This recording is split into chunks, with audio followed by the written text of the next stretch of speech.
So welcome to another example on the topic of electrostatics. So this one is a very cool example. So what we have here is a point charge, right, of 5 microcoulombs creates an electric field, okay? And then a small test charge of 8 microcoulombs is placed about 0.3 meters away. So let's sort of sketch this given situation. So we are given, right, let's say we have this, it's a positive, right, it's a positive point charge. So usually a positive point charge, yeah, it'll just be like this because it's a point like this. Right, so this is your positive point charge, and then it's radiating obviously an electric field, whatever electric field. Right, so it's radiating an electric field. Since it's positive, the arrows are going to be away from the charge itself, right, or the center of the charge. Right now they're telling us that at some point along this field, because this field goes, it's longer than what I have drawn here, so it's a broader field, right? Let's say at some point from this guy, about 30 centimeters, somewhere here, they place a small test charge. So this small test charge is about plus 8 nanocoulombs, right? And it is at a distance of, right, it is at a distance of 0.3 meters away from this guy. So, right, this distance is about 0.3 meters. Now, this is the situation that we are given, right? So now, if you remember, 5 microcoulombs means that 5 microcoulombs is basically 5 times 10 to the power minus 6 coulombs. And then we are also given nanocoulombs.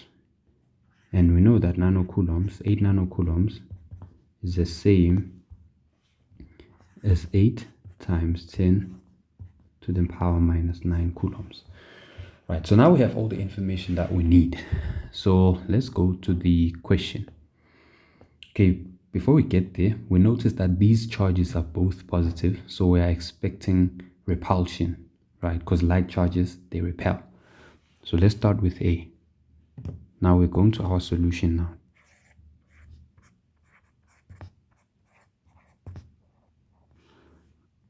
So we're starting with A, obviously. So now we are told to calculate the electric field strength at the position of the test charge. So we know that for us to find the electric field strength, we use the formula E is equals to KQ over R squared. Now, since we have two Q's, we have this one, this is a Q, and this is another Q. Which one do we use? Right, so since the electric field is being created by the 5 microcoulomb charge, that's the Q that we'll use to find the electric field strength, because that's our main focus. Right, so the 8 nanocoulomb charge is also creating its own electric field, but the question wants us to find the one created by the 5 microcoulomb charge, right? So that's what we will focus on. But never think that there's a charged particle that does not create an electric field. It's not possible. It's only a matter of focus at some point, or in some instances. Right, so we sub in the values. The Q is that one of the 5 microcoulomb charge, and then the distance we are told is 0.3 meters. Now let's find our answer. I get 0.5 times 10 to the 6. Remember, this is newtons per coulomb. Right, now to find the direction, remember what we say. Since now we are told that the test charge, obviously it's a positive test charge, and we are also given a point charge that is also positive. So where will the test charge go as a result of feeling the electric field produced by the 5 microcoulomb? So it'll feel a force of repulsion, because if you even if you draw it, you'd have this, say this is the Q1, which is the guy radiating the electric field. It'll feel a repulsion due to the positive test charge, and then the test charge as well will feel a repulsion due to Q1.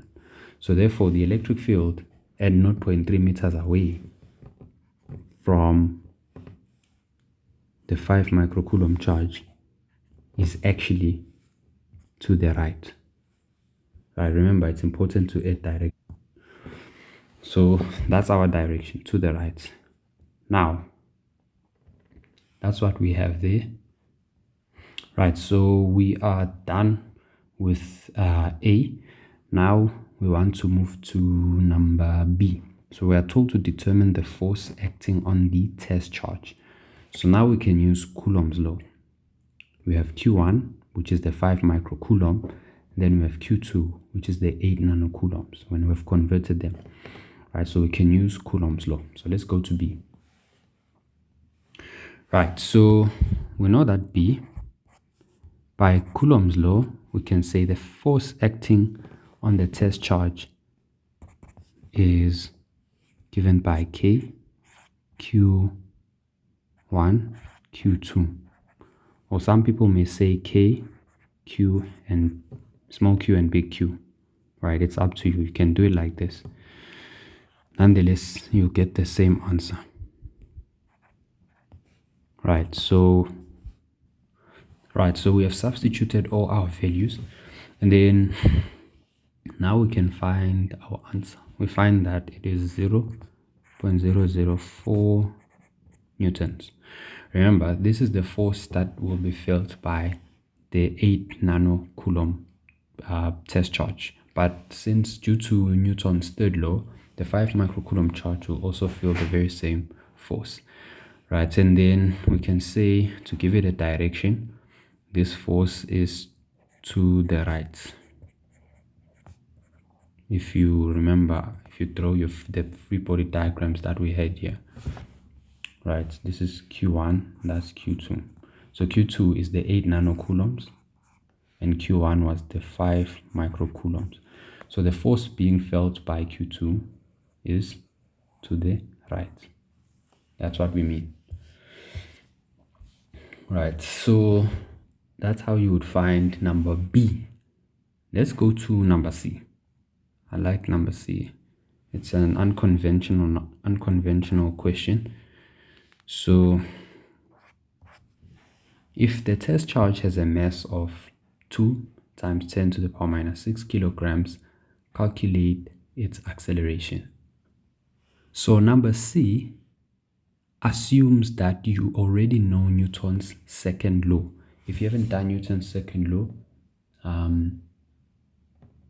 it's still not a big idea. It's still not a big deal. You'll get to do it at some point, right? But nonetheless, you cannot answer number C unless you know Newton's second law. So what that means as well is, if this was an exam question, it would be a question that they ask in the final exam, because by then you have covered every chapter or every theory that you need.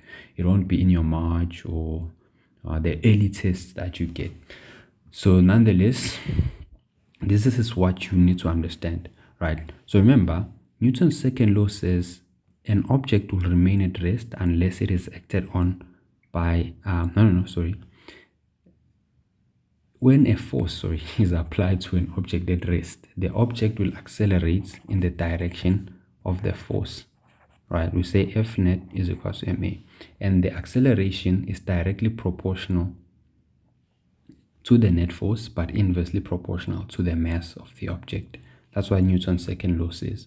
So now we already have the force that is acting on the object, and we are given the mass right here, right? So we can find the acceleration. Let's make a subject of the formula. So we can have F over m, right? And then from here, we just found our F to be 0.004, right? And our acceleration, our mass, we are given to be 2 times 10 to the power minus 6. And then from here, we can find our answer. So I get 2,000 meters per second squared. Remember the units for acceleration. So usually acceleration doesn't have a direction, right? So we leave it as is for now.